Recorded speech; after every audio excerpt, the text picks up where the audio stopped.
Good evening, everyone online, and hello again, everyone at Tushita. Welcome for this session. Before we start, maybe we can take a moment, to arrive here on our seats, and at home, those who are joining online, to arrive in front of your device and leaving all our worries outside, just coming in this present moment.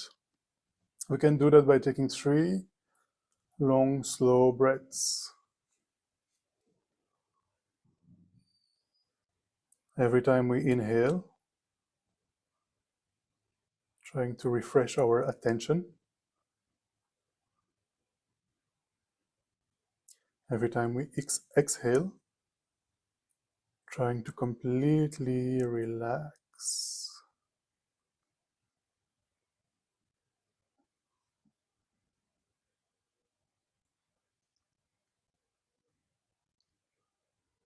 Breathing deeply so that the stomach rises and falls with every breath.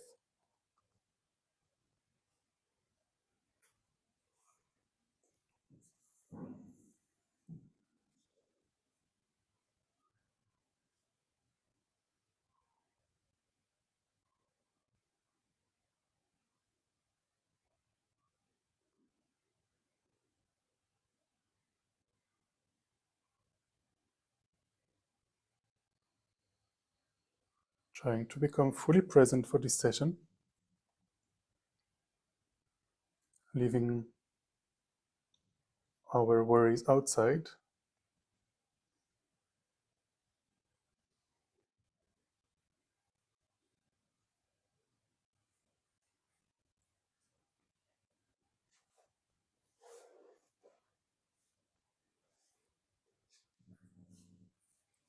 In this new series of sessions, we will actually explore the whole graduated path to awakening. And perhaps some of you have already studied the graduated path. In Tibetan, it is called the Lamrim, literally meaning the graduated path.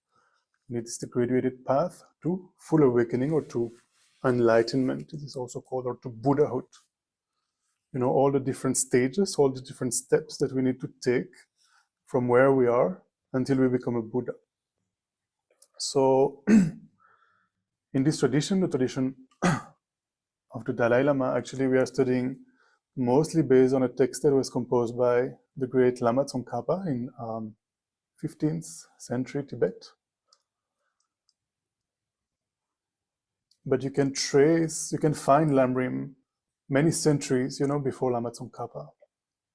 In fact, Lama Tsongkhapa in his Lamrim Chenmo, the great Lamrim, the great stages of the path, great in terms of so exhaustive. So it's in English, I think it's 3 volumes in English. It's quite big.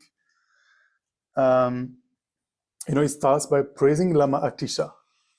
Lama Atisha, he lived about 1,000 years ago. And he was an Indian who also studied in Indonesia, in present-day Sumatra, with Lama Selingpa for 12 years in Muara Jambi, a university that was huge, even bigger than the Nalanda University of Bihar. Very, very big university. And then he, after studying there in Indonesia, he came back to Nalanda, and he was requested by the king of Tibet back then. The king, can't think of the name right now.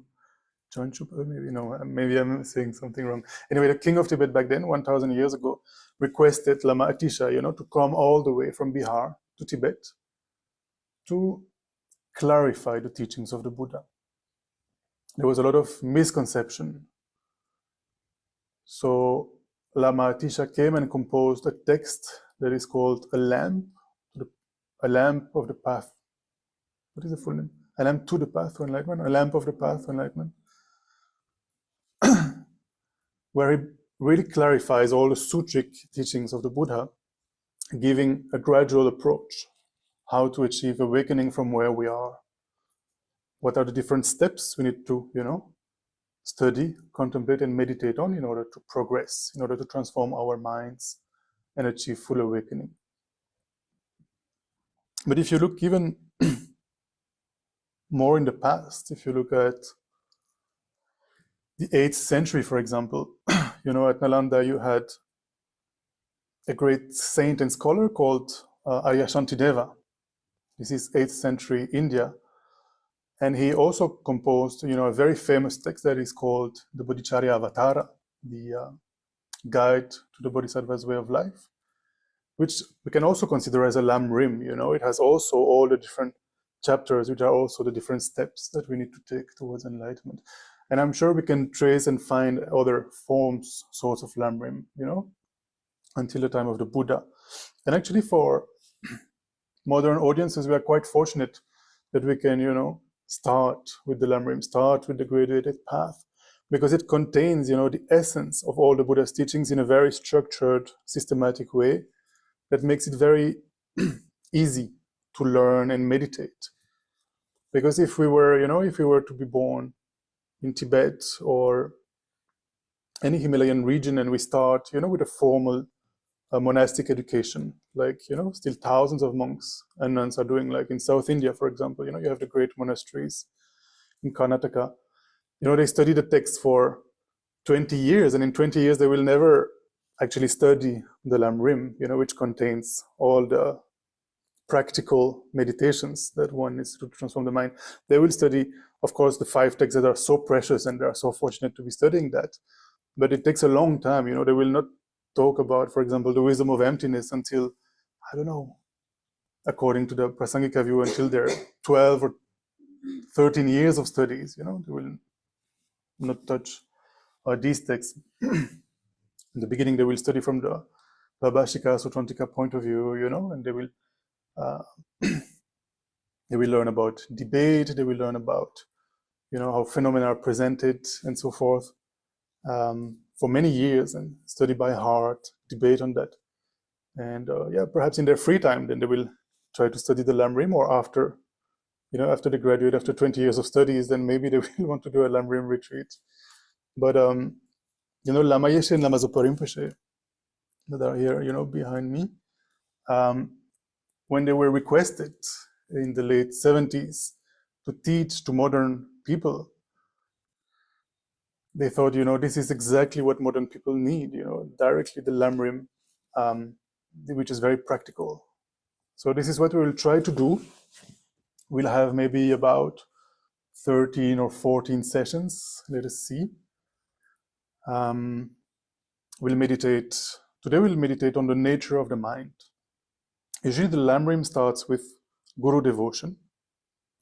But His Holiness the Dalai Lama advised many times, you know, for modern audiences, perhaps it is best to keep that for a little bit later. Start with the mind, or start with emptiness, even he says, or dependent origination. But the way usually we do in the centers like Tushita in Dharamshala or Kopan is that we first explore the mind, and then we go on to the next topics, which are our precious human life, recognizing the opportunity, the incredible opportunity that we have in this life, and seeing that, you know, the nature of impermanence, that death can come anytime. So this will be the third topic. And then and so on and so forth, and we will explore, you know, karma, we will explore the truth of suffering, we will explore what can happen after death, we will explore, you know, the minds of compassion, the mind of bodhicitta, and finally the, you know, the wisdom realizing emptiness as well in one of these sessions. And the way we will go through these sessions, I thought, you know, we did the 16 guidelines in the past few months. I thought maybe the structure is quite appropriate for what we are doing here in Delhi. Especially since, you know, Serkong Rinpoche came recently here and said we should discuss more. And I thought, you know, let's take the Lamrim and discuss the Lamrim and meditate as well. So I'll try to structure these sessions in the same way we did for the 16 guidelines, meaning we start with a short calming meditation. And then we introduce the topic of the day. Today it will be the nature of the mind for a few minutes, you know. Then we discuss among ourselves, you know, what are our experiences, what are our thoughts about the topic. Then we do an actual analytical meditation.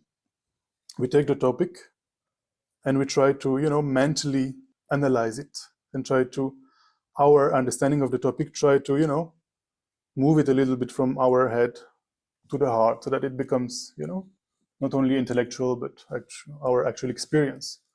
I mean, it's not going to happen over one session, but we try at least. No?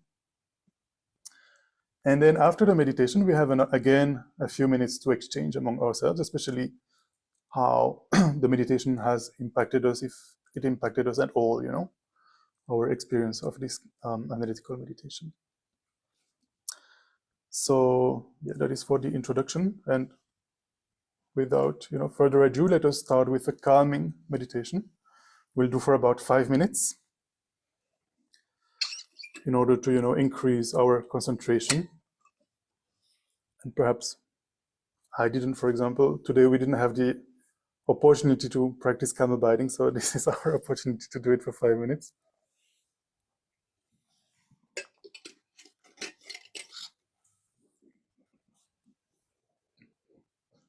So just in case we have newcomers, especially online, I see perhaps new names. So I'll very quickly explain, you know, the main instructions for shamatha practice. The first thing is that we look at the body posture. The ideal way is to sit on the floor, like the majority here is doing, but if you're sitting on the chair, it's also perfectly fine. Just make sure you're not leaning against the support of the chair, not leaning forward either. And the feet, ideally, if you're sitting on the chair, they would both be flat on the floor. If the floor is too low, you can place like a cushion between the floor and your feet, so that both feet are flat. If you're sitting on the floor, the ideal best is to sit in the full lotus posture. That means both feet are sitting on top of the opposite leg. That might be a little bit challenging. Make sure you're not pushing your body, make sure you're comfortable. You can simply sit cross-legged or in a half lotus, just one leg, one foot on top of the opposite leg. Or you can also sit the way they sit in Myanmar, meaning one leg in front of the other. There is also a way to do it. But making sure you're comfortable, that you can sustain this position for a few minutes without feeling pain or numbness or something. The hands, traditionally, we place them in the concentration mudra, meaning you have your right hand on top of the left. The two thumbs are slightly touching, and this dhyana mudra, concentration mudra, rests in your lap. Try to allow some space between your arms and your body. It's not too hot yet, but in the coming weeks, you'll be happy to have some space between your arms and your body, you know, to allow some air to pass. The most important is for the body to be upright, for the back to be straight. You can imagine there is like a string pulling from the crown of your head, keeping your body upright. But even though the body is upright, at the same time it is relaxed, not stiff. In fact, the shoulders, you know, are down and relaxed, aligned evenly. The neck also is relaxed and aligned in the continuation of the spine, meaning the head is very slightly tilted forward, not much. You can place your tongue just behind your upper teeth, towards the upper palate. This helps to reduce the production of saliva when you meditate. Finally, the eyes. We keep them slightly open. We don't close them completely. This has many advantages, and one of them is that it allows for some light to enter, and this helps in keeping us alert. So this posture is known as the 7-point Buddha Vairochana meditation posture, and out of the 7 points, the most important is for the body to be upright. Now the second instruction is the object of meditation. What are we actually meditating on? If this is new for you, what I would suggest is to take the breathing sensation at the entrance of the nostrils. Try to place all your attention there, not on the body part itself, but on the sensation, the feeling as you breathe in, as you breathe out. You know, perhaps you will observe as you breathe in, there is like a cool air sensation. As you breathe out, perhaps a little bit warmer. Try to place all your focus, all your attention on that sensation. Third point is that when we meditate, we tend to get distracted. And there are two main ways we get distracted. The first one is called mental excitement. The second one is called mental laxity, also called dullness or lethargy. So the first one, mental excitement, is basically, our thoughts. We suddenly start to think about something that happened this afternoon, or we start to think about what am I going to have for dinner after this session, and therefore we are not focused on our object of meditation. The second way, mental laxity or dullness or lethargy, is when we are not putting enough application in our concentration. Our concentration is very loose, and the mind starts to sink. We kind of fall into daydreaming. We have a tendency to fall asleep. Not a complete sleep, but a lethargy or dullness that also, takes the attention of the object. So the good news, the final instruction is good news, is that there are two antidotes that we can train in and use to counteract these distractions. The first antidote is called introspection, and the second is called mindfulness. Introspection, you can imagine it is like an agent in the background of your mind, in a corner of your mind, that is constantly looking, what is my mind doing? Is it meditating? Is it focused on my object of meditation? Or is it distracted? Is it, gone with thoughts or with lethargy? And the moment this introspection notices that the mind is not focused on the object of meditation, we make use of the second antidote, mindfulness. Mindfulness, its role is to bring the mind back, wherever it is, in thoughts or lethargy, bring it back to the object of meditation and making sure it remains there. I always use the analogy of, you can imagine if you have a pet dog at home, the dog runs away, introspection notices the dog is gone, mindfulness brings the dog back home, and you can imagine tying him against a pillar so that he remains at home. It's a little bit similar to what we are trying to do with our mind. So we'll try to do that for about 5 minutes. It's completely normal that we get distracted. The main thing is to, notice it with introspection, making effort for 5 minutes, for the next 5 minutes, I will notice every time I get distracted, and I will use mindfulness to bring the mind back every single time. 5 minutes.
gently come out of the meditation.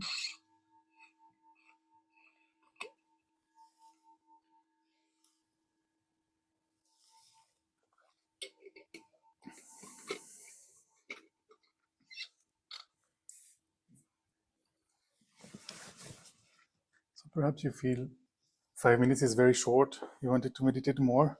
This is a very good sign. Because, it's actually advised, when we begin with meditation, not to sit for too long, to do short sessions, 5 or let's say 10 minutes, or even less, if you have a very busy life. Maybe in the morning you can just take 2 minutes before you go to work, The thing is that if we, as beginners, if we sit for 1 or 2 hours, it's very ambitious, and then at the end of the hour or the 2 hours, we feel exhausted. Then the next time we sit a meditation cushion, we have some sort of aversion and we'll never sit again, no? But if at the end of 5 minutes we want to meditate more, it's a good sign that we will, make the effort again. So yeah, we can try, every morning, every evening to do at least, 2-3 minutes if we can, or at least once a day, and then gradually we can, get used to introspection and mindfulness more and more. And then we can see our concentration growing. Perhaps at the moment in 5 minutes we get distracted, 50 times. And as we train, as we become familiar with introspection and mindfulness, we can see after a few weeks, a few months, that instead of 50 times in 5 minutes, we get distracted only 5 or 10 times, and then gradually distraction is less and less and we control our concentration more. Okay, let us introduce the topic of today, which is the mind, the nature of the mind. But before I introduce the topic, I would like to ask you, online and also in person, what do you understand by mind? What does mind mean for you? How do you define? What is your definition of mind? And so here we can use this mic. We can have this mic go around, and online you can simply unmute yourselves. What is the mind? You can use the mic so people online also can hear. Thank you. I think, that is something which is very difficult to define. Mm-hmm. Normally, in the day-to-day affairs, it is used as, I think akin to the brain, the mind. So I'm not very sure how would you define it in Buddhism as such. And I really don't know as such. So would you like to say something on this? Okay. I think mind is simply collections of thoughts, feelings, and perceptions. Combined together, we can say it mind. Thank you. Anyone else? And online, don't hesitate to just unmute yourselves and speak your mind.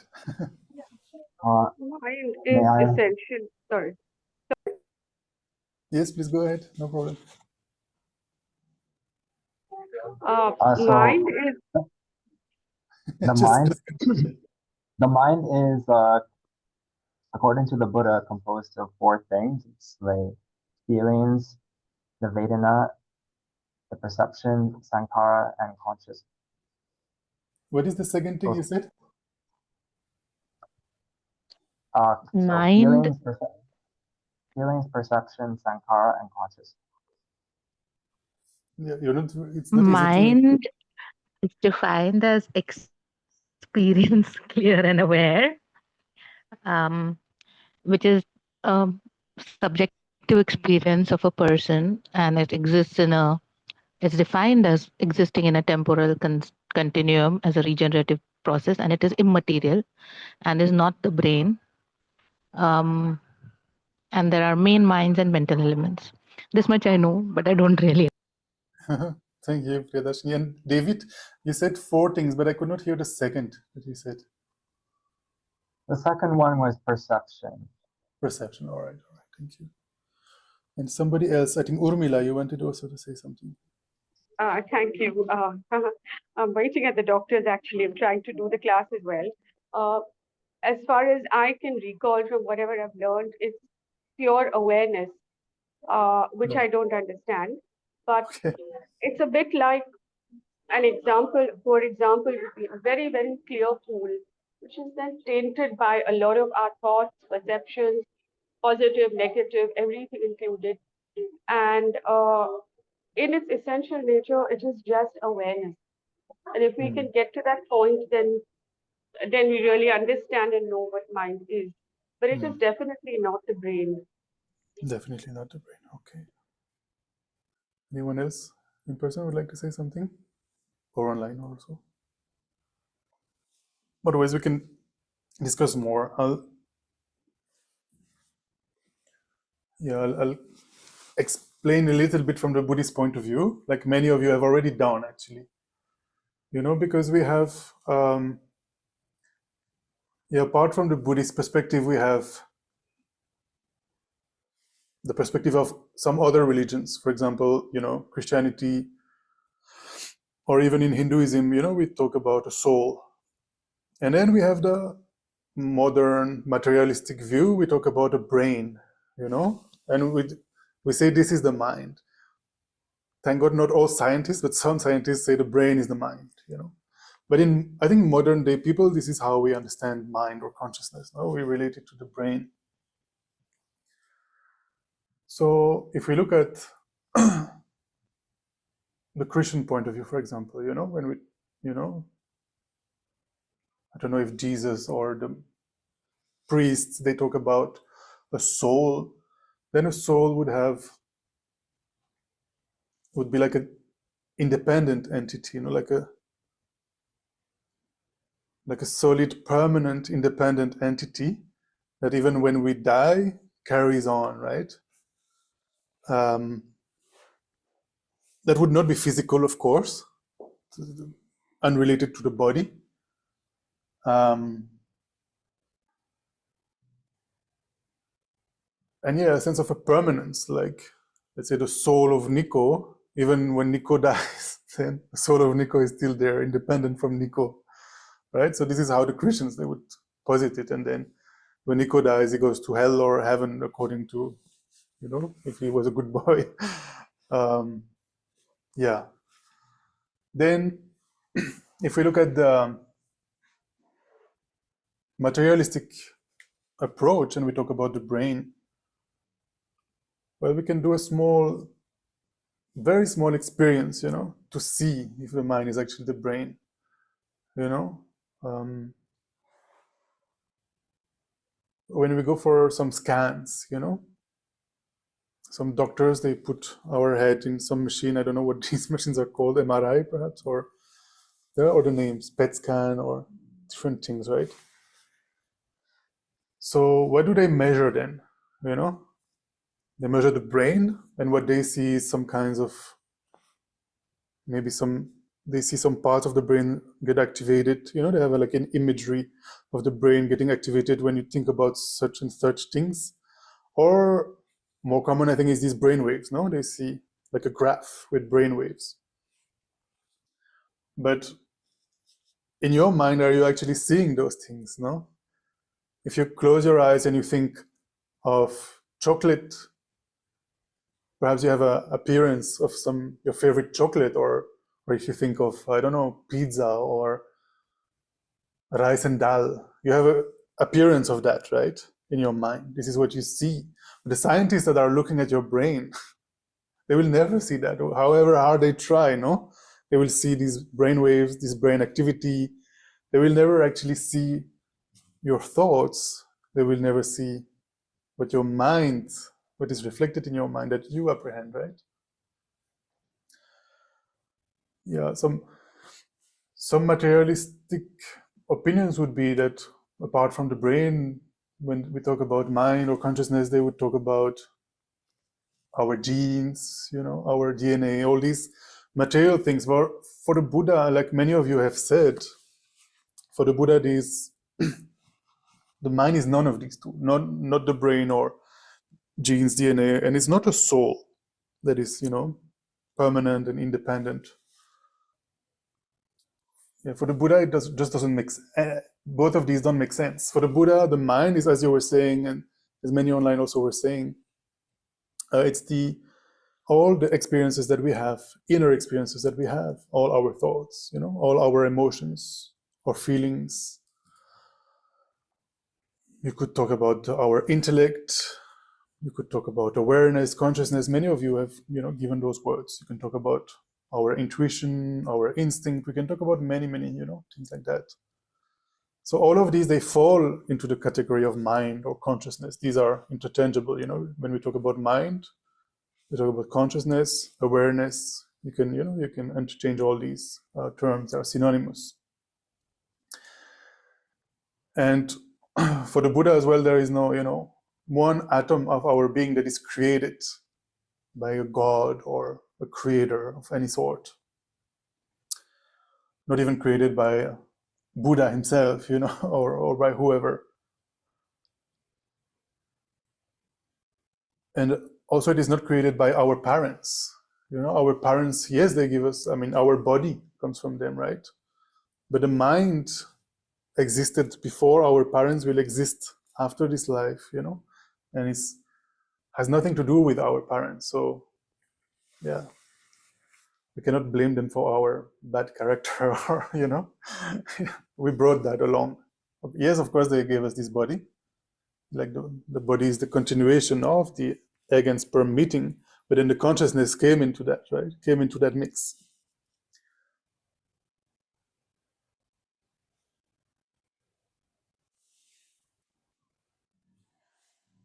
So I think some of you were also saying that his mind is not material, that it is formless. I don't know if somebody said the way we define it, also when we study the mind, it's like a clear and knowing agent. I don't know if somebody said that. That is like the strict definition of mind or consciousness or awareness, clear and knowing. So if you look at the first part, clear, it is the nature, of the mind. It's entity. And then knowing, the second part, it's the function of the mind. The mind, it knows, it cognizes, it apprehends things. It's the characteristic of the mind to know, to be aware. So the first part, clear, there are different ways to explain it. The first one is that it reflects things. Like, if you take a clear lake, whatever is above the lake is reflected in that lake, in that still lake. So similarly, our minds reflects objects, phenomena. Also clear in the sense of being non-obstructive because it's not physical.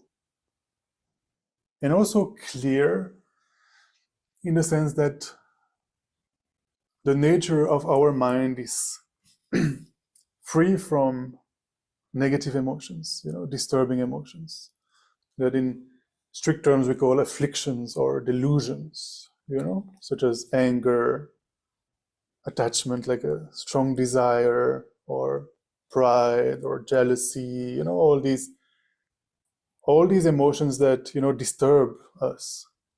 The Buddha tells us that they are not inherently part of our mind, that they are adventitious, meaning they can be removed, they can be eliminated, they can be purified. They are not intrinsically part of the mind. Just like if you take some water in the Yamuna River, if you find some, it's quite dry, isn't it, at the moment? If you go with a plastic bottle and you find some water and you take some, and perhaps you will see it's not very clean, right? Like perhaps there are many impurities there.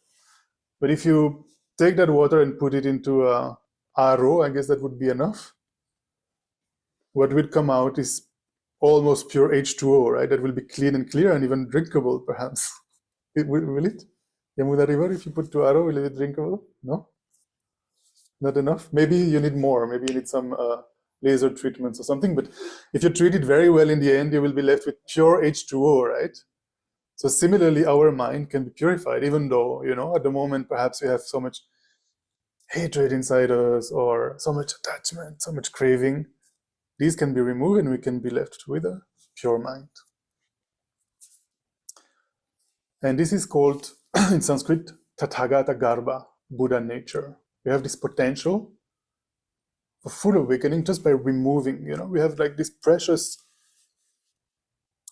diamond, you can say. We can think our mind as a diamond, but it has all this mud around, right?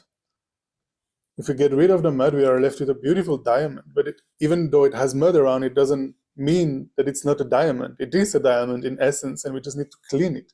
And there's nothing to add, right? There's just things to remove. Similarly, when we remove all our mental veils, all our afflictions, and all our, also called cognitive obscuration, so it's a little bit of a barbaric terms for beginners, but we can achieve the state of a Buddha, a state of omniscience, a state of full awakening, a state of enlightenment, and a state of omniscience, also it is described as. One of the books I was reading, sorry, can I? Yeah, please. Is it? Please go ahead. Is it okay? Yes. Yeah. Okay, see, one of the books I was reading, book of, I think, Tibetan Book of Living and Dying, it's talking about, the sky-like nature of the mind. I was not able to understand what exactly you mean by the sky-like nature. Mm. Perhaps in the meditation, I'll try to make you visualize that. Sky-like nature of the mind, we can, you can just imagine looking above you outside. Yeah, in the moment in Delhi it works. Sky is kind of blue, right? It's not too polluted these days. But then, and that's the nature of the sky, right? To be blue.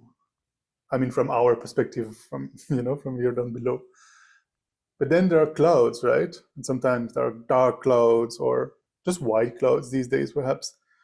So these, they kind of obscure the blue sky-like, the blue nature of the sky, right? But they are not part of the sky. Just like our negative emotions, they are not inherently part of our mind, they can be removed. Does that make sense? Oh, Yeah. I think it's just an analogy, basically. That, like I use the water and the impurities in the water. So similarly, the blue sky and the clouds,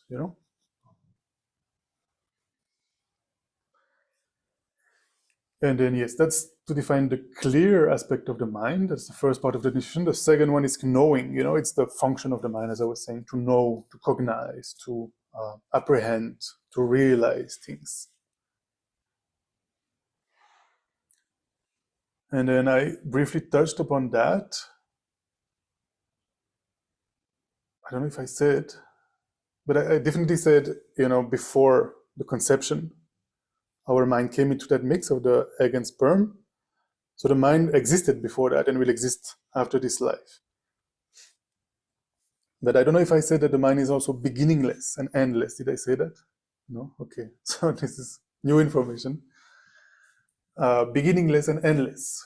We cannot find the first moment of the mind. We cannot find the last moment of the mind. Like similarly, everything in the universe, nothing appeared in and of itself, right? This computer, we cannot say it suddenly appeared there. It was made of plastics and metals and different things. And similarly, these plastics and metals, they also didn't appear in and of themselves. And, and you can trace back, and even when this computer will be dead, I mean, not that it's alive and has a mind, but when it will be, I don't know when I will throw it away because it doesn't work or it becomes too slow or something, it will also not disappear. It will gradually, perhaps it will be sent to a recycling facility and all the different pieces will be taken apart. And maybe some parts, they will be recycled for producing new computers or new things. And maybe some parts, they will just be thrown away, in these, I think in Delhi, we have these piles of things now. So perhaps they will be just thrown there. And we can see in Delhi, these piles, they don't disappear like this. No? Gradually, over time, there is some transformation happening. And even if we were to burn these piles, scientifically speaking, we could not say they disappeared. They would just transform into some kind of energy and into gases, and then even when these gases go, still the atoms will never disappear, right? So these atoms, they will always remain there, and they've existed already at the time of the Big Bang. They were there, right? So in that way, nothing really vanishes, nothing really gets created. Similar with the mind, from the point of view of the Buddha, the mind has always existed. The mind will always exist. There is no first moment, there is no last moment. For our modern mind, it's very difficult to grasp, right? Something that was never created and that will never end. Because we might wonder, then where does the mind come from? If it was not created. And the Buddha has a very simple answer to that. If you take this present moment of mind, that is looking at Nico or listening to Nico, where does it come from? It comes from the previous moment of mind. Yeah. Tara, you want to say something? Yes, my understanding when I studied the Lamrim was the continuum of the mind is endless and carries on. But there are moments of consciousness. There are moments, there are various minds, and it's like a string of pearls. All these moments are part of the continuum of my mind, and that continuum will go on. It doesn't die. Right. So it was a very difficult concept for me to grasp. But they kept saying it's not like it's a monolithic whole, this mind that's never changing. It's not like the soul in Hinduism or when they talk of Atma or even in Christianity. So that's really quite different. And each moment of consciousness has an effect on the continuum as well. But the continuum goes on and on. Yeah, that's one perhaps easy way for us to visualize it, is to visualize like a continuum, like a timeline. Yeah. But instead of having a beginning or end, just imagine like you can have like 3 dots on each side or an arrow on both sides to represent that it has no beginning or end. And the moment in the middle comes from the moment just before and before and before and so forth, since beginningless time.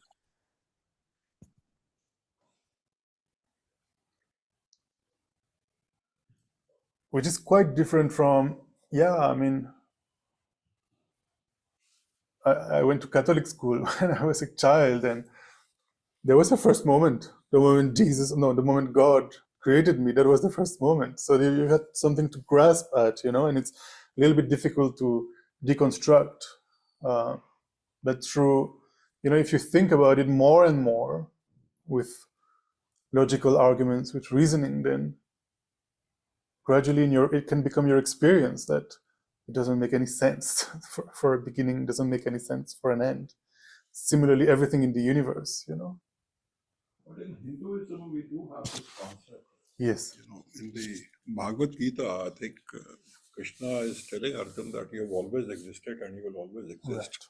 So is it this similar to what you're saying? Yeah, Hinduism also talks about rebirth, reincarnation.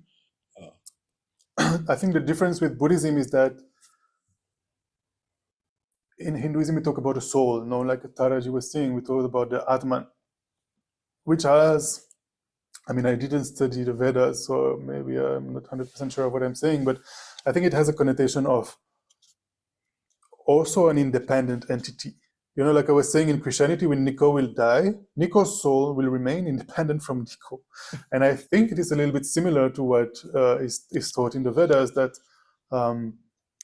this mind goes from life to life, like without changing, Yes. It's also an independent entity, a dependent entity from Nico that goes on and on.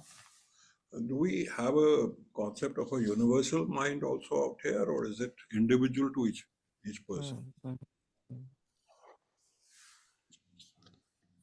Yeah. So, we all have a different mental continuum. And like Tara was saying, within those mental continuums, we have so many different minds. Like right now I have the mind looking at you, the mind listening at the sound, the mind, feeling something on my skin, or, all these different minds. And my mental consciousness thinking about what I'm going to say, and so on and so forth. But then we talk also about, it's interesting to call it a universal mind. We don't call it like that, but in Sanskrit we talk about the dharmakaya, when one achieves awakening, when one is totally purified of all the mental veils, all the mental obscurations.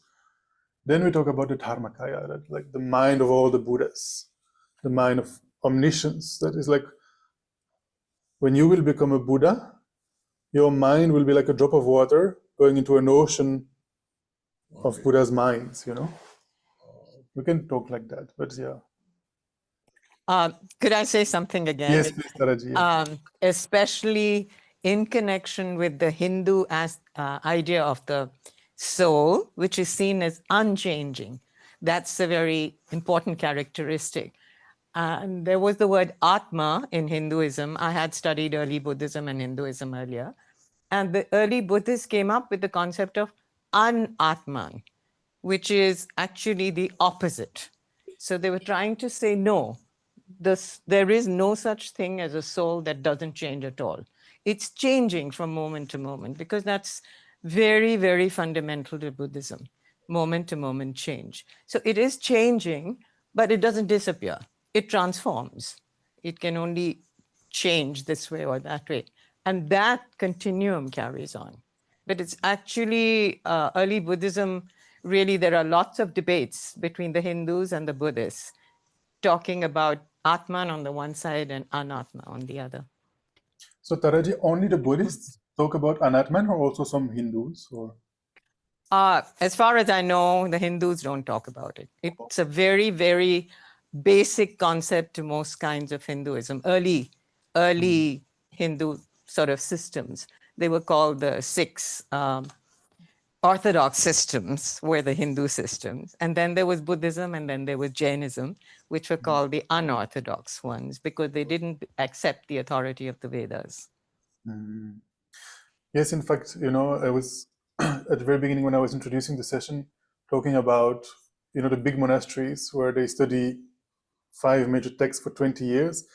And you can see in all these texts, and especially in the commentaries that were composed about these texts, especially at Nalanda, you know, in Bihar, there are all these debates, like Tara is saying, between, you know, to study these texts is a very important tool, is to confront two different points of view. And so many of these debates are between Buddhists and non-Buddhists, but also within the Buddhist systems are different levels of understanding, you know. We call it the tenet systems. So they also debate among each other. So that's a very interesting way to, you know, yeah, for example, if at the moment we think the mind is the brain and it was created at birth, so through debate, you know, by discussing, it's a little bit what we are doing here. Through discussion, we try to confront different points of view. Using logical arguments, using reasoning, we can, you know, gradually come to understand how it can be different, you know, how it can be beginningless, endless, non-created, and so forth. If I may interrupt again, No, I please, it's a remember discussion. I have asked His Holiness the Dalai Lama questions around this issue, because it was difficult for me to understand and grasp. And he said that the Buddhists, especially when you go from, you know, the lower to the higher tenets, there are 4 lots of tenets, they talk of the gross and the subtle levels of the mind. So at the gross level, they say, yes, it's more connected with the brain, the physical brain, and physical activity. And then as you go through levels of purification, it becomes more and more pure awareness, and the physical aspects fall away. So there are various levels of the mind. And what you're saying, clear and knowing, is that most subtle level of the mind.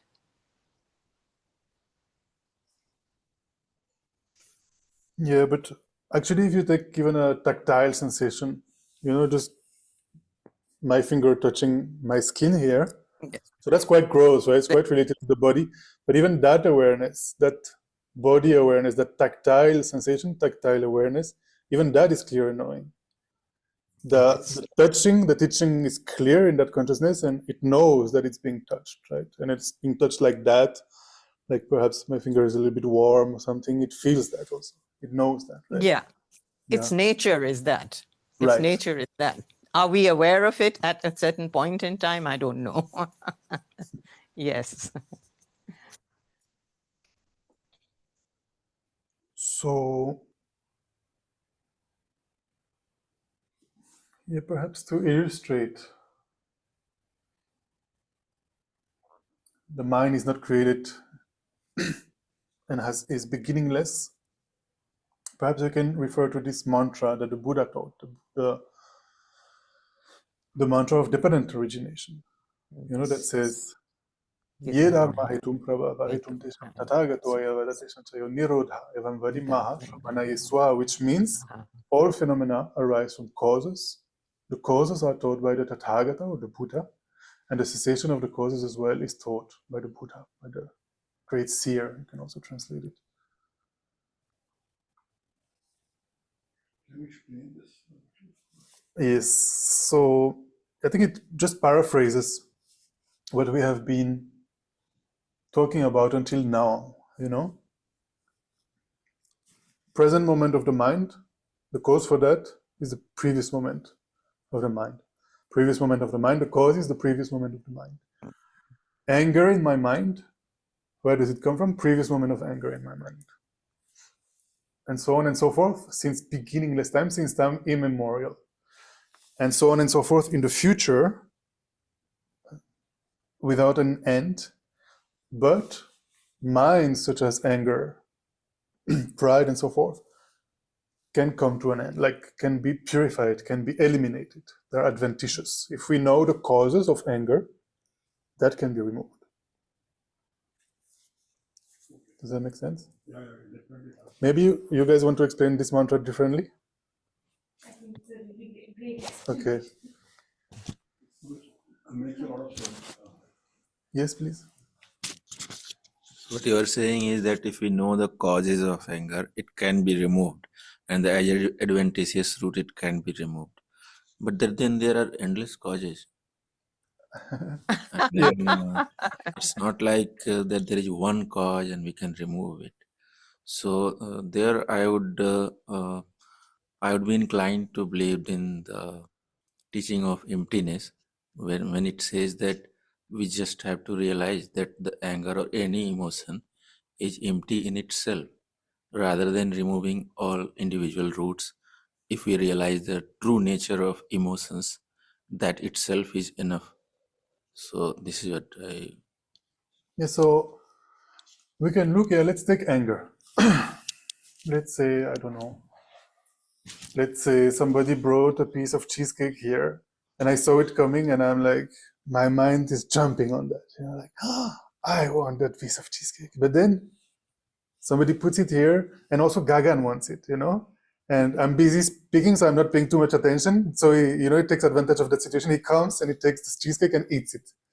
I see that, I get upset. It's like, hey, I wanted the cheesecake, Then maybe I'll say some nasty words, like it was mine, and you took it, and then we will have an argument or something. So we can see, how this anger came about. First of all, it came here, somebody brought it, the cheesecake. I identified this cheesecake. So far, nothing wrong, right? I just recognize there is a cheesecake coming there. But then, the way I saw this cheesecake, first of all, I saw it as very solidly existing there, inherently existent, like from its own side. Independent of my mind, solidly in and of itself, cheesecake came here and came here on this table. Then I started exaggerating the qualities of the cheesecake. Oh, it looks so yummy. But if I were to look at the cheesecake with a microscope, I would see with an atomic microscope, I would see atoms, right? And in essence, this cheesecake is made of atoms, right? If I apprehend the atoms, I would not exaggerate the qualities, like, oh, these atoms look so yummy, I want to eat them. But this cheesecake, I apprehend it as very solidly, independently out there on the table. I exaggerate the qualities. It looks so yummy, so tasty. I want to have it. Why I? Because I'm also apprehending myself as inherently existent. And I'm also exaggerating the qualities of myself. We all do that, no? We all apprehend ourselves as like the center of the universe. Please reassure me, you also do that, right? I'm not the only one. We think everything revolves around us, right? Everything that happens, we are the center of that, right? Then because we are the center of that, we feel, I am so important. I am more important than others. Of course, if there is a cheesecake on the table, I will have it. It looks so yummy. I will have it. The center of the universe will have it, not Gagan. But Gagan also feels he's the center of the universe, also sees the cheesecake as inherently existent and looks so yummy and so forth. I don't know if you even like cheesecake. Let's say Jaipur Laddu came. Then perhaps you have more attachment for it than I do. So, like you were saying, many causes, right? We identified many of these causes already. And so we're not even yet at the anger. Why my anger came is because I wanted to have it. My attachment wanted this cheesecake so bad, but Gagan took it. My attachment didn't get what it wanted, got angry at Gagan. Oh, you took it, you know? So of course there are many antidotes in all of these different causes that we identified. If we were to apply just one antidote for any of these causes, already anger would not have arisen. For example, Gagan takes it and I just think, I love Gagan. He's my friend. I'm glad he enjoys the cheesecake. It looks so yummy. Why not? That already, if I applied some kind of antidote of love, then no anger, right? They're kind of opposite minds, no? Anger is like, I want him to be hurt, but love is like, I want him to be happy. So of course, if he's having my cheesecake, I'm happy that he's enjoying it, no? But then, in all these causes, you can apply different antidotes, and then anger will not arise, just like this one, for example. But the root cause, that we have described here, the root of this anger is, in the first place, when the cheesecake came, I apprehended it as existing inherently, independently, objectively.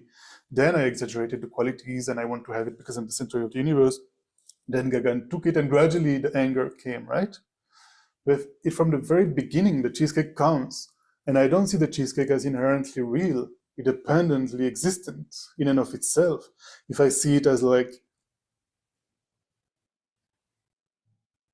an illusion or like a dream cheesecake, not a very solid, independent cheesecake, but just appearing independence on my thoughts, on my mind, on my eye consciousness, apprehending it on my thoughts and so forth. If I see it like that, then how can I exaggerate these qualities? Then perhaps it will be the same feeling as seeing the atoms. There's a bunch of atoms on the table. Then attachment to the atoms doesn't come. I don't really want to eat that cheesecake. I mean, why not? If I have to, like, I need to feed myself. But I don't have to create all this drama around a bunch of atoms, right? And definitely not get angry at Gagan then, right? So if this will be the last session we'll do among these 13 or 14. We'll talk about the wisdom of emptiness, of objective existence, of phenomena. If I recognize the emptiness of objective existence of the cheesecake, then none of these problems happen, right? Does that help? Does that answer your question? Okay. Wow. So I thought we would do the meditation much sooner, but it's when we talk, it gets interesting, no? So yeah, I can see why, Second Rinpoche says talk more here. Yeah, it's good. Because, in the Tibetan style, they would do debates. They study, they learn the texts by heart, then they go on the debate field, right? They have the courtyard, right? They have dedicated spaces in the monasteries, courtyards, where they debate every day for hours and hours. They discuss, they confront ideas, and this is one of the best ways to learn. Because if we just read, or if we just study for an exam, like memorize this, and then after the exam we forget. But when we interact, especially with this very specific debate format, but here, because we are not living all together, debate is a bit difficult, but we can talk, we can exchange, we can discuss, then perhaps it makes more sense that if you were just passively listening. And in the future, maybe some ideas you will remember more easily than if you had just heard them, because you interacted and you exchange. And also when we, express our opinions, even as we say them, we can see, oh, I'm saying something not completely accurate there, or others can hear that and then they can help you, understand things better. Yeah. So yeah, it's very good advice that Serkong Rinpoche gave when he came. So yeah, although I was not expecting those sessions to be so long, but it's good. So yeah, before we do the actual analytical meditation on the nature of the mind, if you have any more thoughts you would like to share about the nature of the mind, or any of your experiences with the nature of the mind, feel free. We can discuss a bit more before the meditation. Again, online, simply unmute yourself, and here we can pass the microphone around. Any more thoughts or ideas about the mind, or anything at all that we have said? Would like to react to anything at all?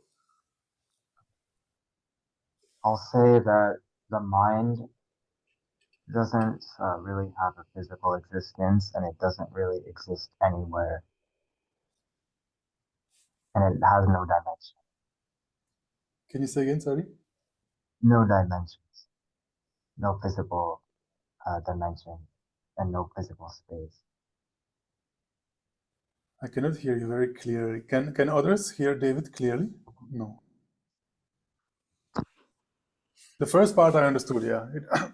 It doesn't really exist, especially in space, right? Because it's formless. So in space, you cannot pinpoint and say, this is the mind, right? But then whatever else you said, David, I could not hear. It's not located anywhere. Yes. And then? It has no dimension. It has no dimension. dimension, right?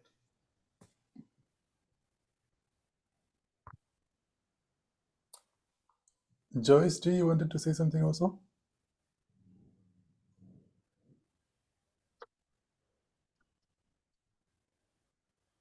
You need to unmute. Yeah. That the mind is located within the body, every part of our body. Sorry, what was the Because- beginning of your sentence? You can hear me, Nico? Yes, just the first word I did not hear, so I didn't get your question. So would it be okay to say that our mind, since our mind is located within the body, Well, the aggregates that we carry? well, the aggregates, only one is body, right? Yeah, Of form. the What I'm talking about, yeah. form. So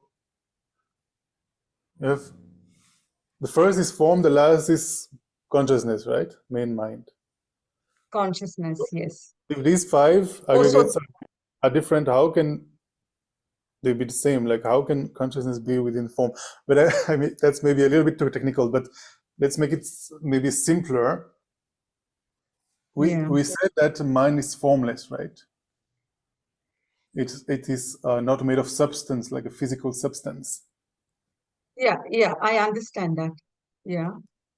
But The where body- do we put the location of the mind for the form that we are in? So why do you want to put a location for something that is formless? Because I feel sadness, I feel the heaviness of sorrow, heaviness of grief. Then also when I go near the fire, I feel pain, I feel the burn. So that is also a mind that feels that burn, no? Mm-hmm.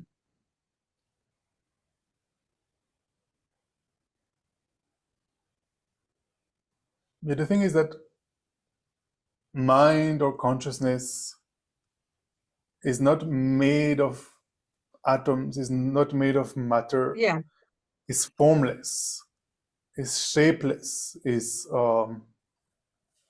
so the body, however, is made of atoms, right? It's made of physical matter.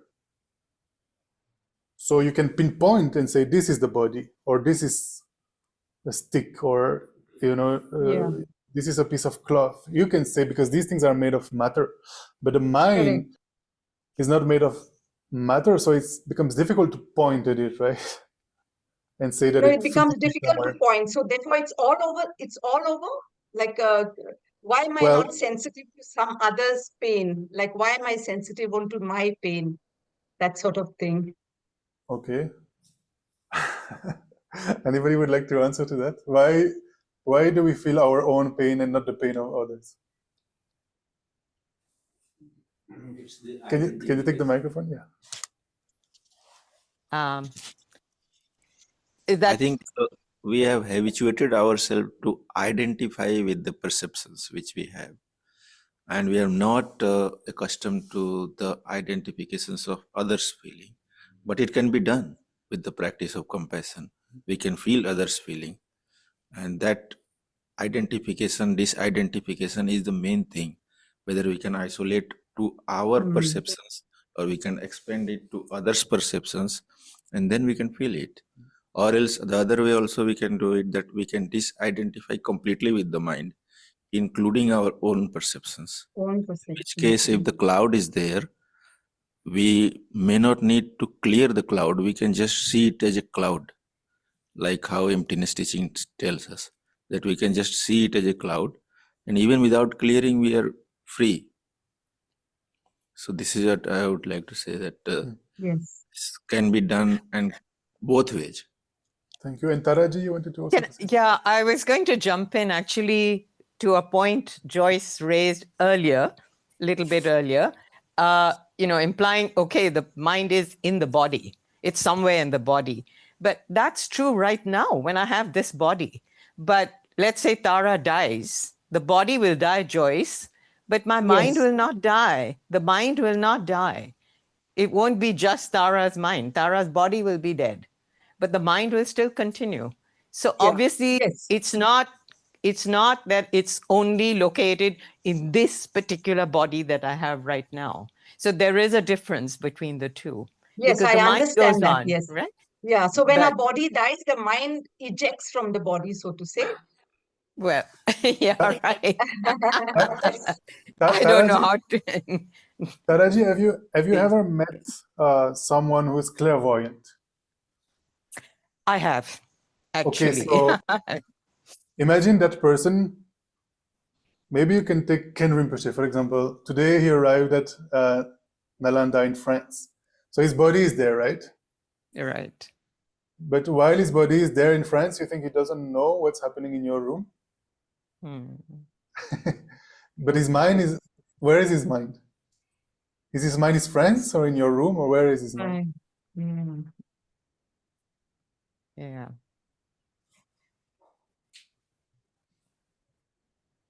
Does that make sense? Yes. It's very complex, this topic. Very difficult.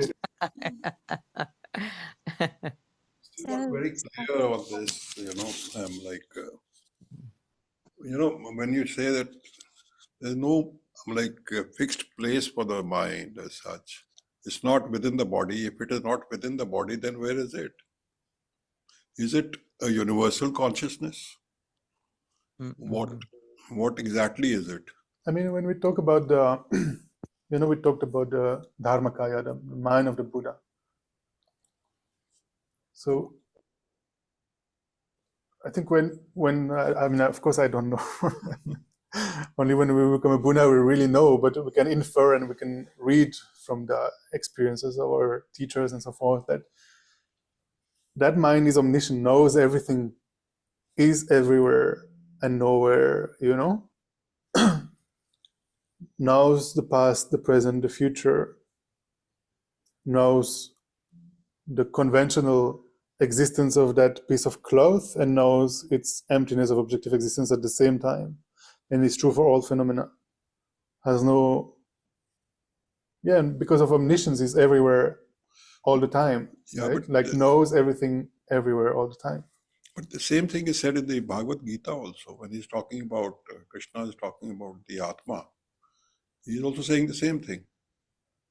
So does that make sense? This is the subtlest. I'm getting very confused. That's good. That's good. Because then we start to think, when we are confused. That's very precious to be confused about these things, actually. Otherwise, we never question anything. Yeah. and then it's life like, you know, life passes by, and So yes, please. I wonder, perhaps there is a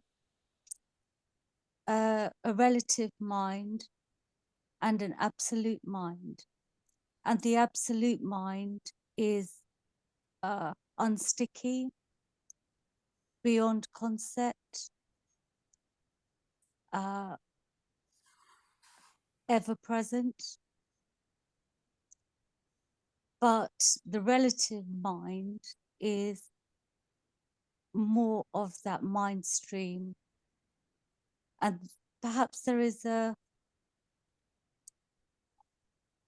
I think the absolute mind is perhaps in a sort of a fourth dimension beyond time, space, as the other three dimensions are residing in.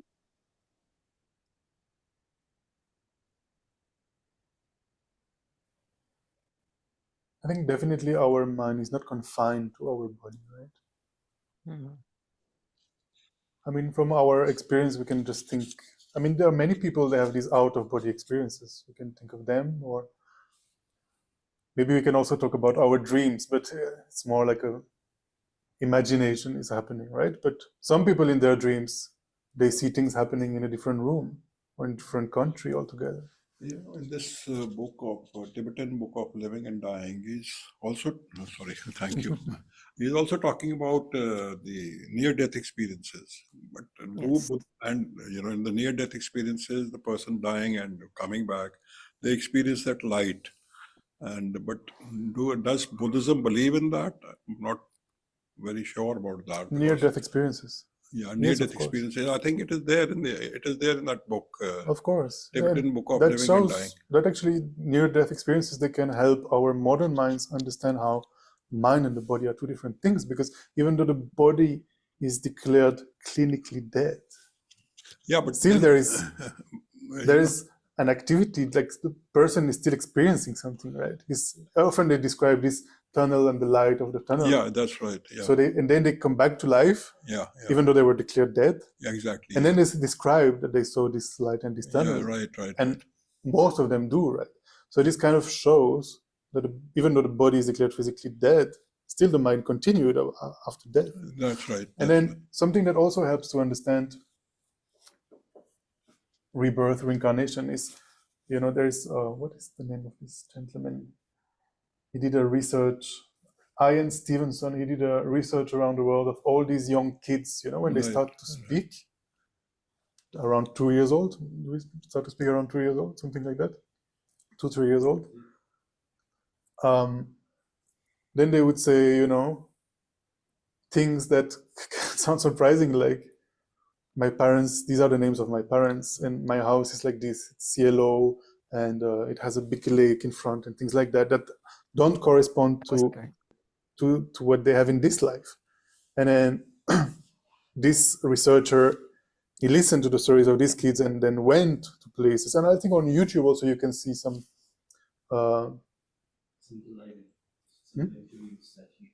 yes. On YouTube you can see even like, what is it called? The word in English is not coming to my mind right now.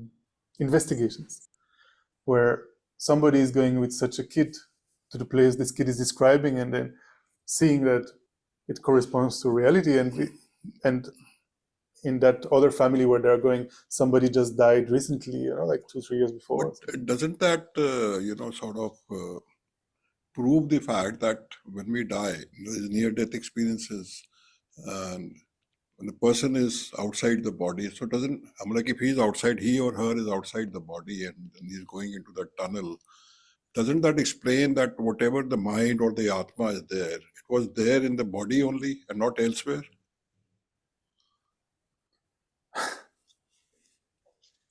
Yeah, but then again, I can take the example of the clairvoyant person, right? Or the person who's dreaming and seeing what is happening in the next room. His mind is not confined to that body, right? But perhaps, I think you were saying that at the moment, you were saying that in relation to the feelings of others. Why we don't experience the feelings of others is perhaps at the moment we are obscured because we are exaggerating the qualities.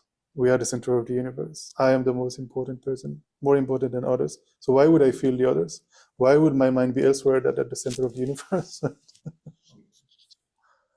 But perhaps when we gradually, remove our disturbing emotions, remove our delusions, then perhaps that mind can expand and go anywhere. It's not limited by space, time, and so forth, right? And you can see that in many people who have achieved clairvoyance through concentration, or even some people by birth, they achieve clairvoyance. They know your future, or they know what's happening in the other part of the world, even though they have not eliminated their disturbing obscurations, but because their concentration is so powerful that they can do that. So in that way, it also shows that the mind is not bound, not limited by space. Does that help, Joyce? Yes, it does. Thank you, Nico. Very Thank you. helpful. Thank you. Yes. Okay. Should we do the meditation and then discuss more, perhaps? I was not expecting we would discuss so much, but it's good. I prefer it like this then. It's good. Good discussion. Okay. So let us do the analytical meditation. We can just take a moment to, perhaps come back to the body.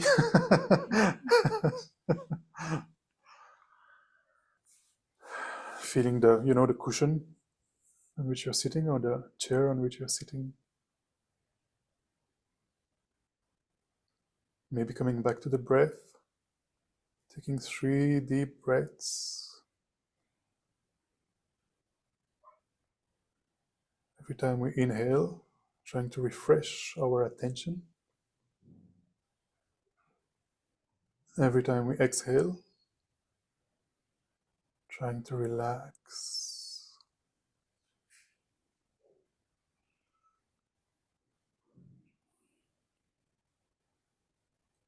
So as we said,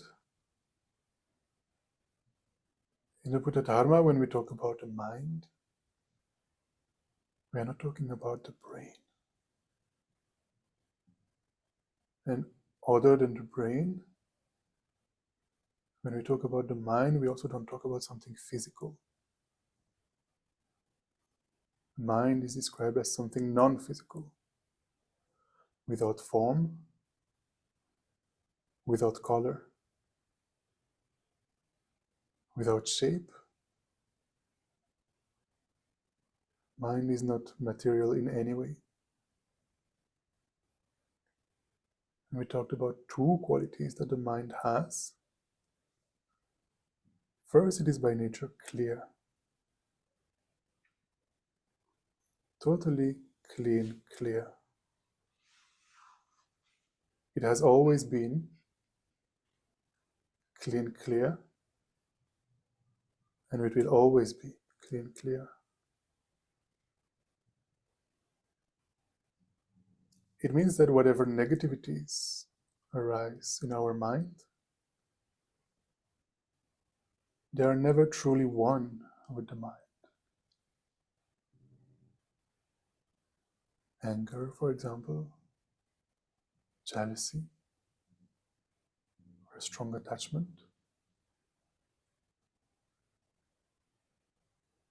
is advantageous from the mind. It's not the nature of the mind. It's not intrinsically one with the mind.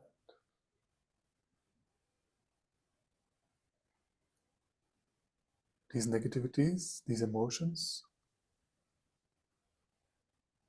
they just appear in the mind. They are like passing clouds. But behind the clouds, there is always the clear blue sky.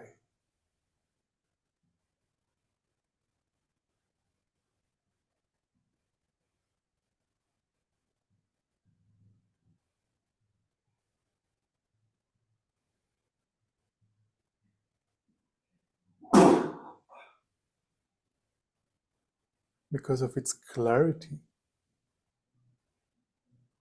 the mind has the characteristic to reflect phenomena. Just as a clean mirror reflects things, Likewise, our mind reflects things. Because of the clarity of the mind, things can appear in the mind.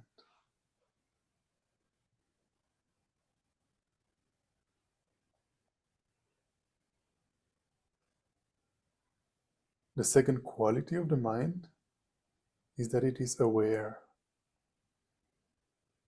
The mind is knowing. So not only the mind reflects objects, but it also has the ability to engage with objects, to know these objects. The mind can experience, the mind can perceive phenomena, can be aware of them.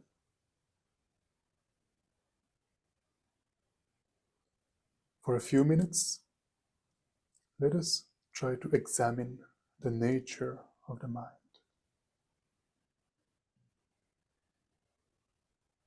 And we do so by first simply attending to our breathing for a few moments in order to settle our mind at ease, to come and rest in the peaceful stillness of the moment.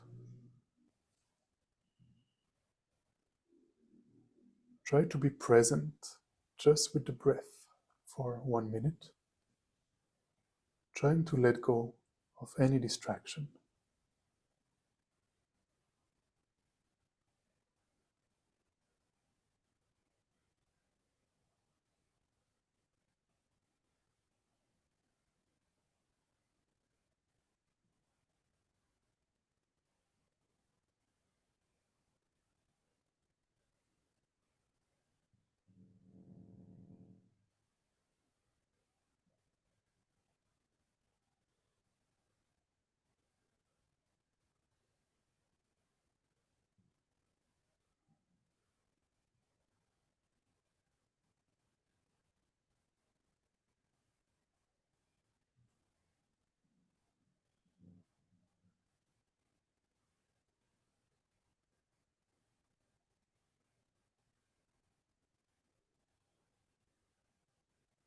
Try to be present with the breath,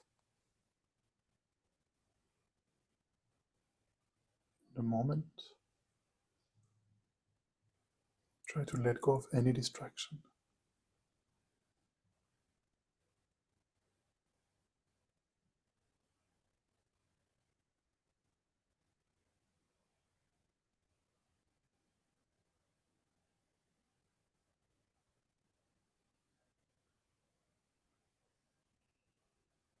And now, out of this presence in the moment, gently turn your attention away from the breath and turn your attention towards whatever is going on in your mind right now. Allow yourself to watch your thoughts, any mental event, or any memory, and let these flow freely within your mind, and just observe like a spectator. Don't engage with these thoughts, memories, or mental events. Just observe without getting involved. Just look at your thoughts passing by for a minute.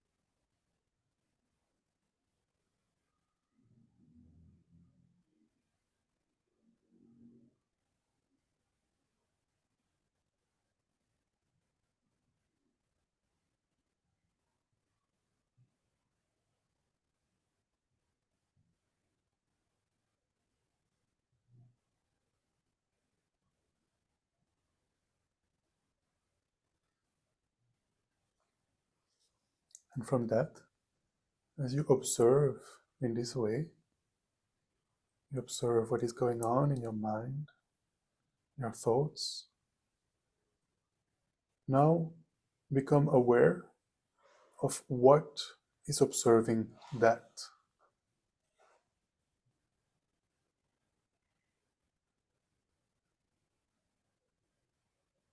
Turning your attention away from these mental appearances and becoming aware of the consciousness, the mind that is perceiving those thoughts, the mind that is perceiving memories, mental events. Try to focus on the clarity of your own awareness.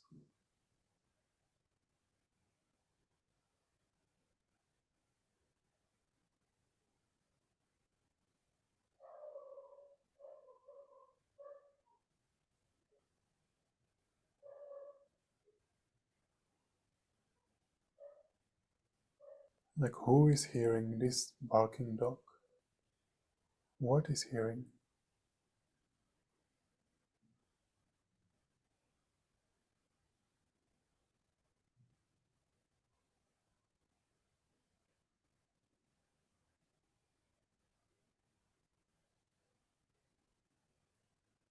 Turn your attention right upon that, upon this sense of pure awareness, the luminous quality of your mind that simply knows.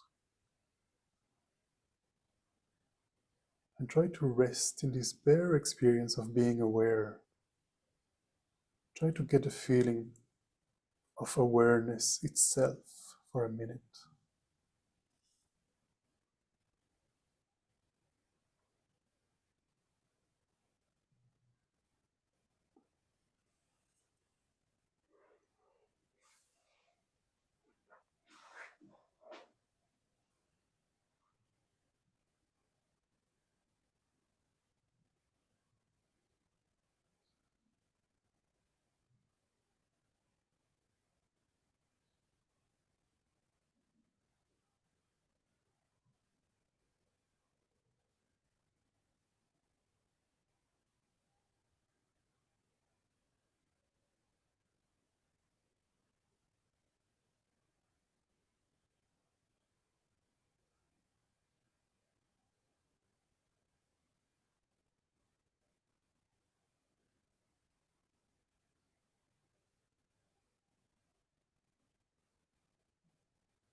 And from within this sense of presence,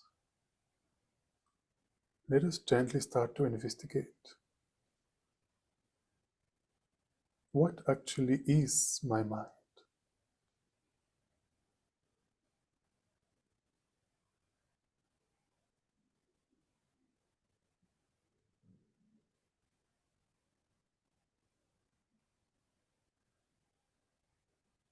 Does my mind have a specific shape?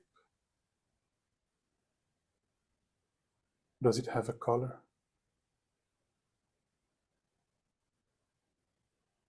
Can I tell if it is somewhere?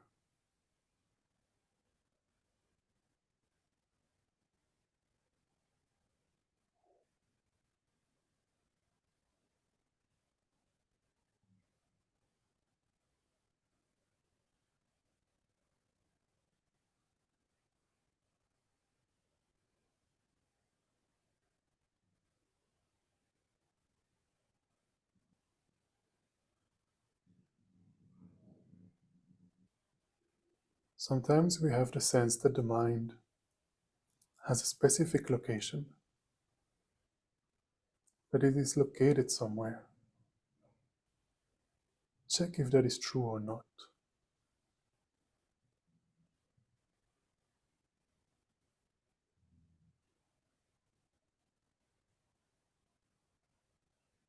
Is it inside my body?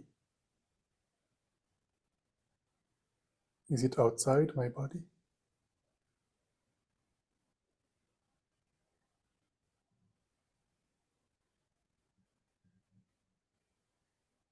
Attend to your own experience very carefully.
Let us reflect. Is there anything physical that is my mind?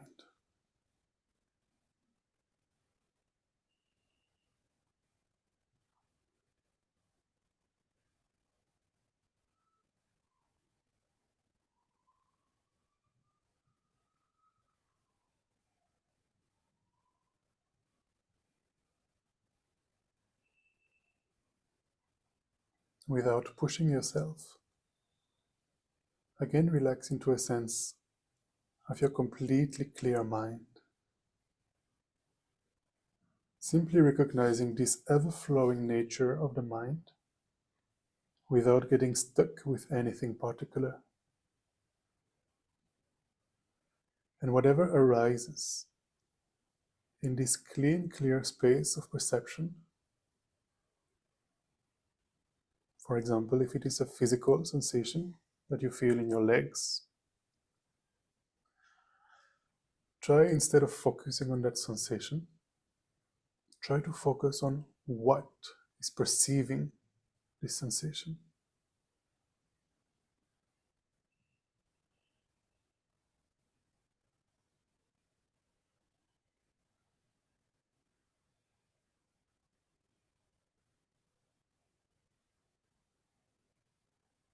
Or what is perceiving these horns in the distance.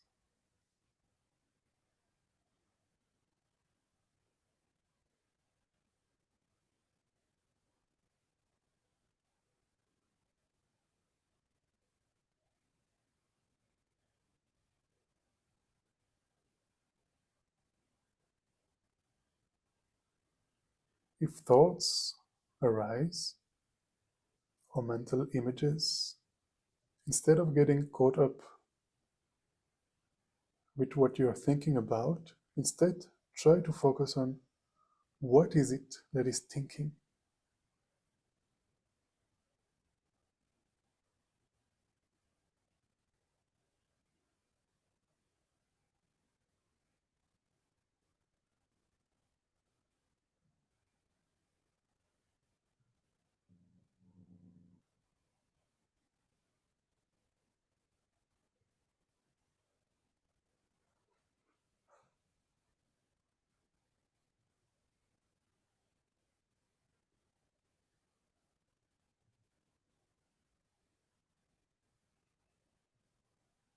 Let us also reflect.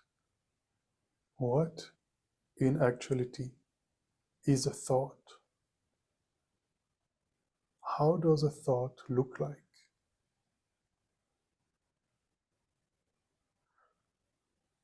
What is the nature of a thought? What are its characteristics? Where did it come from? Where does it go to? And while you ask yourself these questions, attend closely and watch. Investigate into the very nature of the thought itself.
In this way, by going inwards, we can develop a still, silent mind.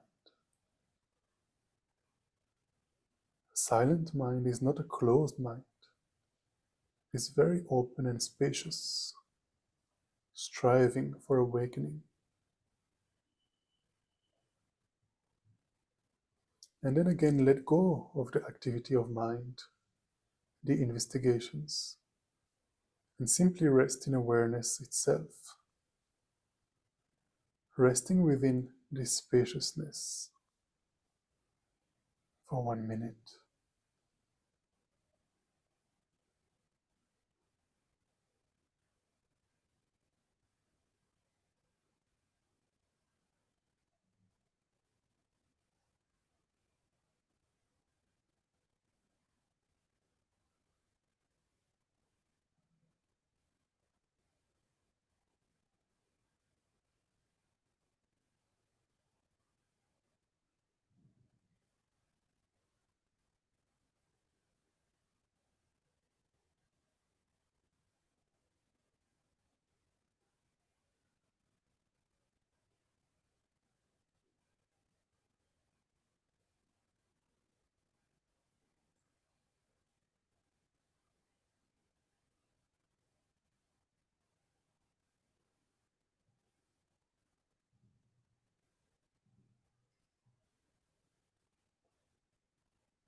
Gently come out of the meditation.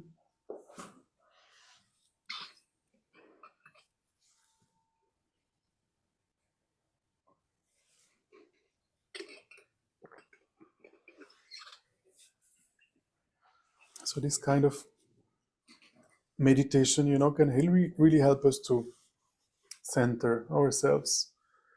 Because, especially in a big city like this, we are so preoccupied by all the external things that are happening, and all the objects of our senses. So we forget, to observe the mind itself and what is going on in our mind. So try to take this mindfulness with you, in your daily life. And in this way, enriching the quality of your experiences in your daily life. And from time to time, you can take a moment, to come back to this innate clarity of the mind, taking some time to experience the mind itself, which is always aware and by nature is clean, clear. So we can take again a few moments to share, especially about the meditation. Perhaps you have some feedback, what effect the meditation had on you, if it had an effect at all, or some thoughts about the meditation. I have one thought that came when we were investigating, where is the mind? Is it in the body? Is it outside? Suddenly I heard this song from the Pixies in my mind. Where is my mind? And then I wanted to laugh, but of course I cannot laugh at this time.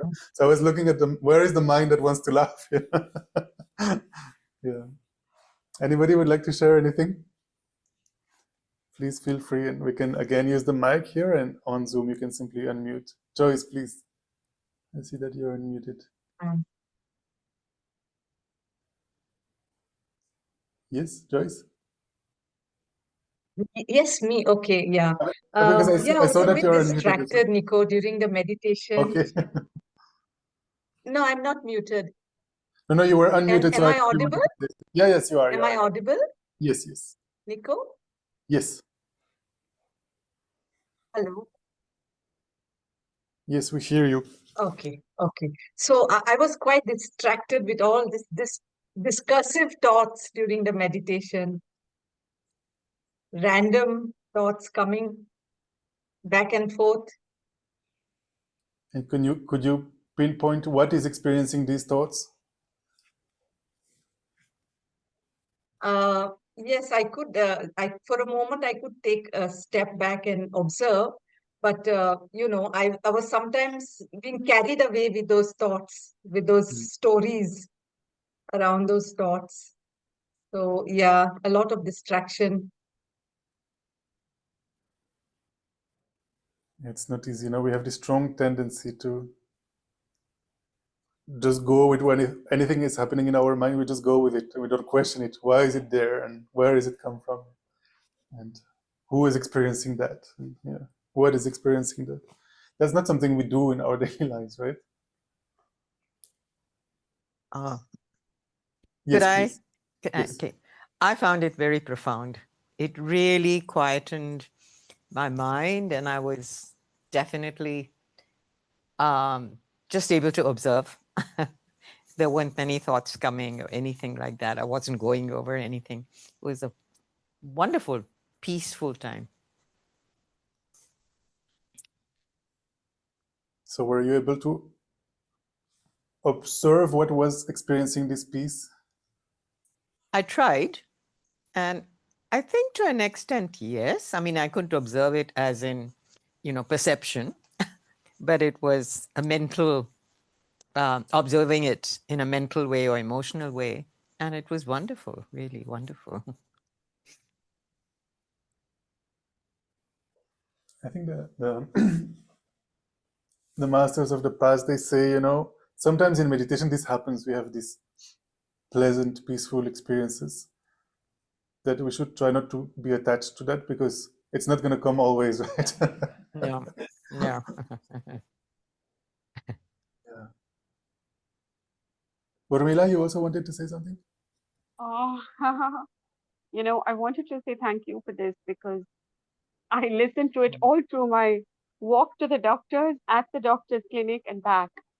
And it Ah, put me in a beautiful frame of mind, except for the 20 minutes that I was with the doc. I switched off. I'm sorry.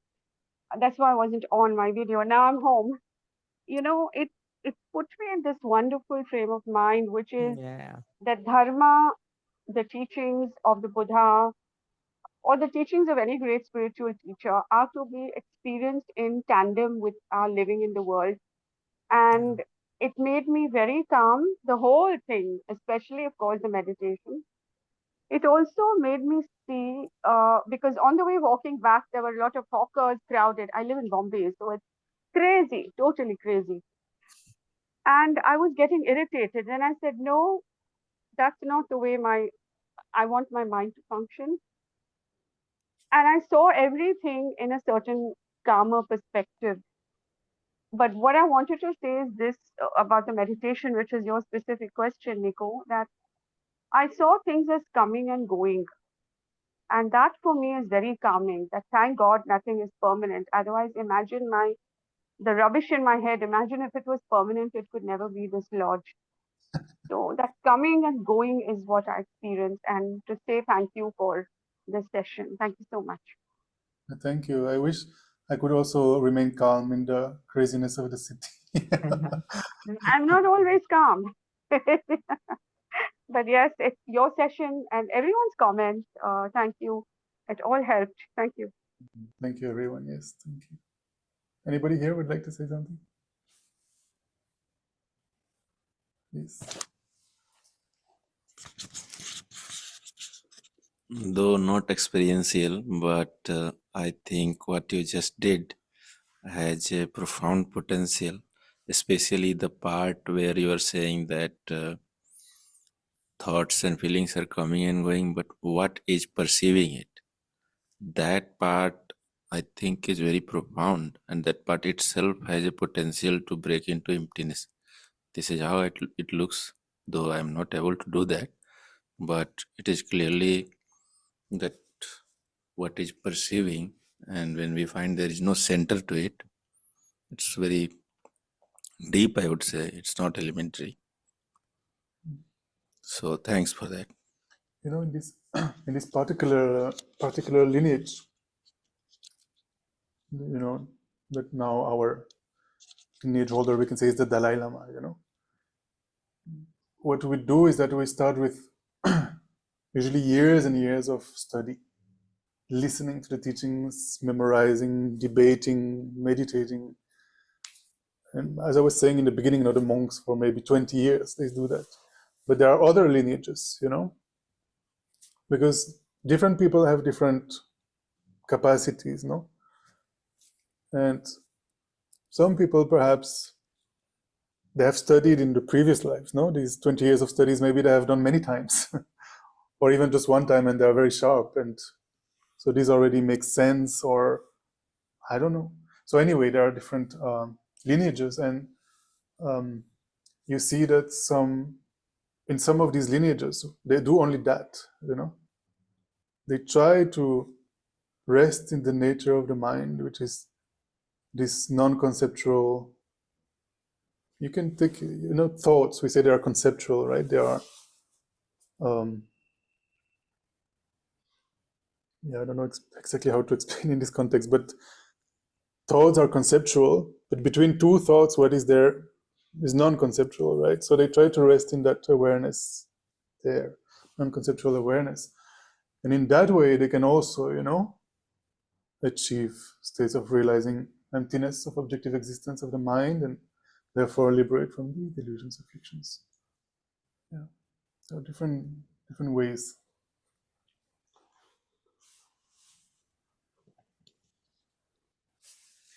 Thanks for that meditation. It's good. Yes, thank you. Really helpful. Please go ahead. Yeah, so really helpful. And I was also, in fact, trying to do the same, of trying to sort of extend the gaps between the thoughts after a point, because of course initially when there were a lot of thoughts and mind was sort of racing in multiple directions, but then once we sort of turned that inward and tried to do the awareness of awareness practice, then I was sort of jumping away a little less, and trying to sort of extend those gaps. And sometimes I would like try to make the gap a little too long, and then unknowingly sort of jump away. But then I was sort of try to make peace with a shorter gap as well, because I knew that my mind is definitely going to jump anyway. I'm like very distracted with work and this and that, so I didn't try not to have very high expectations of having very long gaps. But I think it helped to just be okay with like just shorter gaps, as long as I was able to come back to that that raw awareness part of it. But also it just made me think, because we were discussing the dependent origination mantra, and how of course the crux of it is that whether it's our mental formations which always have some kind of a cause there. I was just sort of relating it in the meditative process, that how so many of these different thoughts of all kinds of natures are coming up, but they all have a particular cause. And that cause is related to where I've been, the kind of month I've had, lots of travel, lots of people, lots of conversations. So all of that was just playing in my mind. And then I thought about had I had a very different kind of a month, maybe my thoughts wouldn't have been so samsaric in nature. They would have been much more calm and peaceful and more about the teachings, hopefully. So I was just thinking about how even in a very daily process of meditation, sometimes these words of the Buddha can really stick with you and help you sort of come out of so many very mundane situations. Like it's not even a problem that I'm having, but I'm being able to reframe and make sense of the meditation process because of that. So yeah, that is nice. Well, thank you for sharing. Yeah, I think you have experience when you do like a retreat. Then perhaps if you do retreat for a long time, then you see even maybe in your dreams you continue to do retreat, right? Instead of having samsaric thoughts or samsaric dreams. Yeah. And Urmila, please, yes. No, I just had a small query request. Next time, whenever you have time, this phrase you used, rest in this nature of the mind. Could you expand on that at some point? That's such a beautiful phrase. You know what we explained in the beginning is that the nature of the mind is like it's its clarity, it's its and its characteristic is knowing. So just resting in awareness, just resting in the observing the mind itself, the mind is observing, perhaps, in the meditation we were saying, perhaps because we have been sitting for 2 hours, perhaps we have pain in the legs, or there was some sound here. I don't know if online you could hear, there was some horns, some dogs barking. What is actually perceiving those sounds?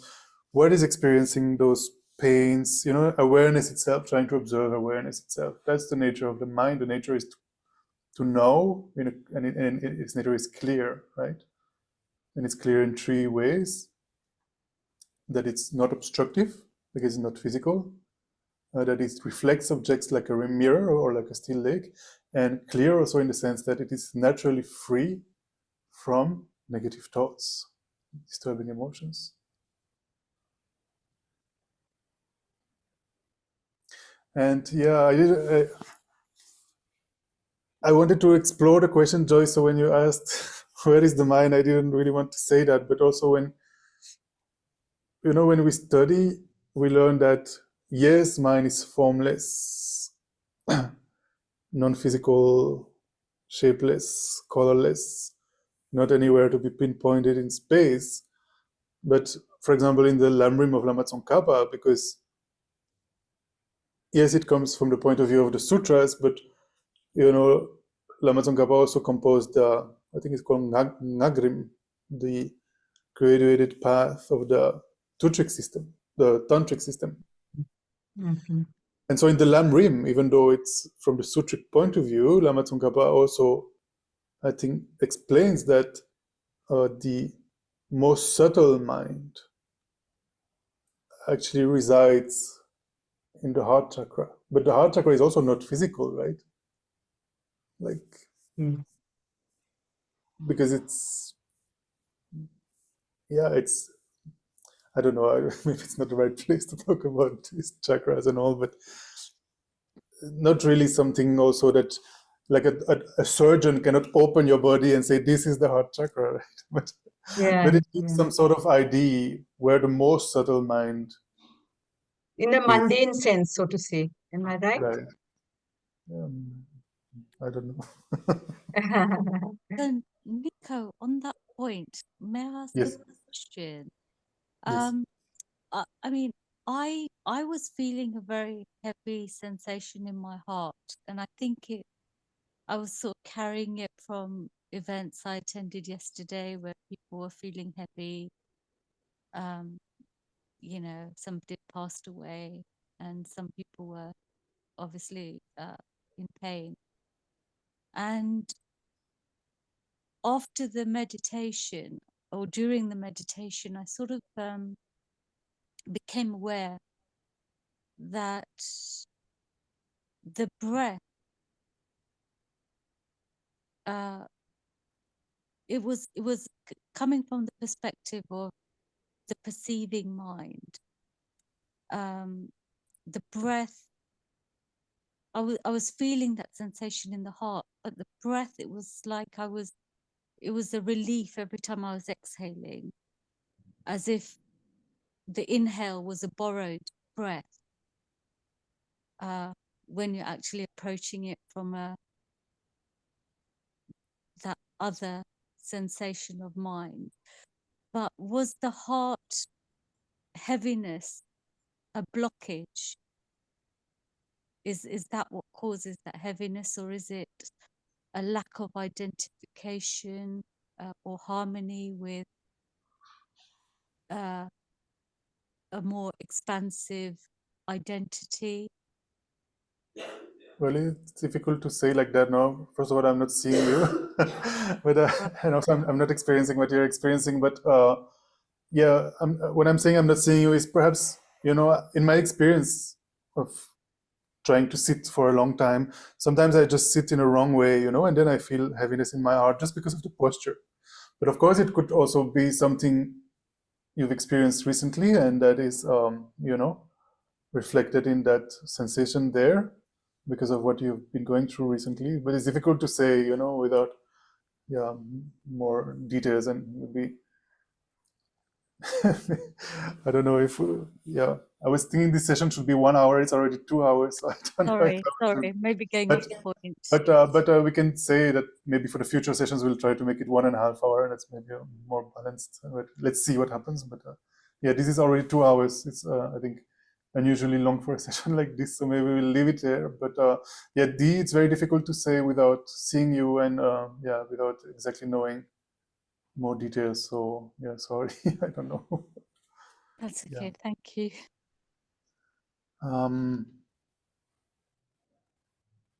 Unless anybody would like to add one more thing, maybe we can take a moment to just, you know, dedicate whatever increased understanding we have from this discussion, and whatever good potential this discussion, this meditation we have accumulated here in these 2 hours, so that, you know, we may very soon, very, very soon come to realize the nature of our minds, that we may very, very soon achieve our Buddha potential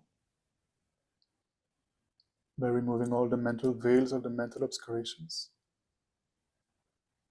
that we may very, very soon become fully awakened beings, fully awakened Buddhas, in order to help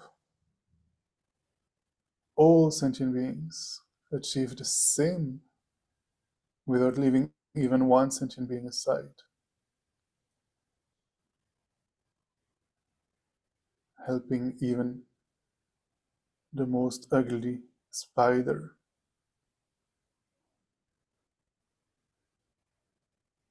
recognizing it also has mind, also doesn't want to suffer, also wants to experience happiness, just like all sentient beings, but being blinded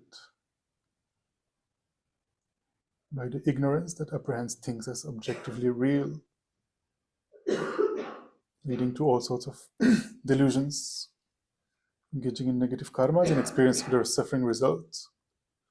So may we very soon be able to achieve awakening and lead all sentient beings to awakening.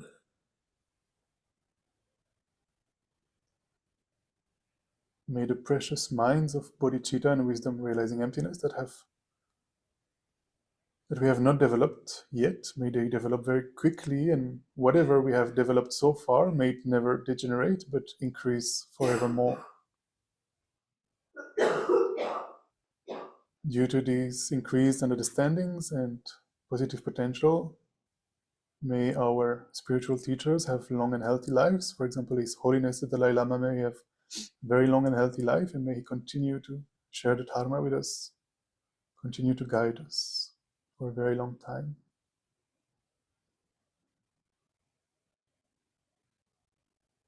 And the spiritual teachers who passed away recently, may they come back in a fresh body to continue to guide us. For example, Khyabje Lama Tupten Zopa Rinpoche may come back in a fresh body, continue to guide the organization and all his lakhs of disciples around the world. Due to these positive potentials and increased understanding, may the wars that are happening around the world immediately come to an end. May there be no new war. May there be no famine. May there be no epidemic. May there be no natural disasters and catastrophes of the elements. And may peace and happiness prevail in everybody's hearts and lives. Thank you very much for joining this evening, and sorry that we went over time. And yeah, we'll see you tomorrow. Tomorrow, Kabirji is teaching here. So Kabirji, you know, he has been living in Delhi and teaching here for many years, but now he's mostly based in Bodh Gaya in Bihar. So he's coming tomorrow just for one session, so don't miss it. Tomorrow, 6:30, he will teach about the perfections of generosity and joyous effort or enthusiasm. Same time, 6:30.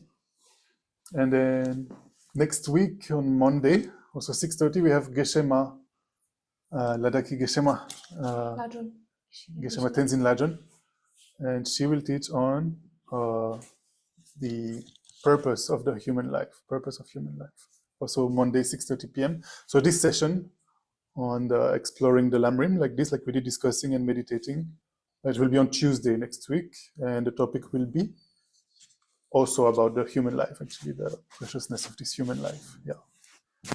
How many classes per week?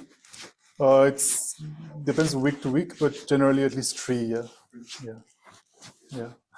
Thank you for the wonderful. Thank you. Thank you. Have a good night.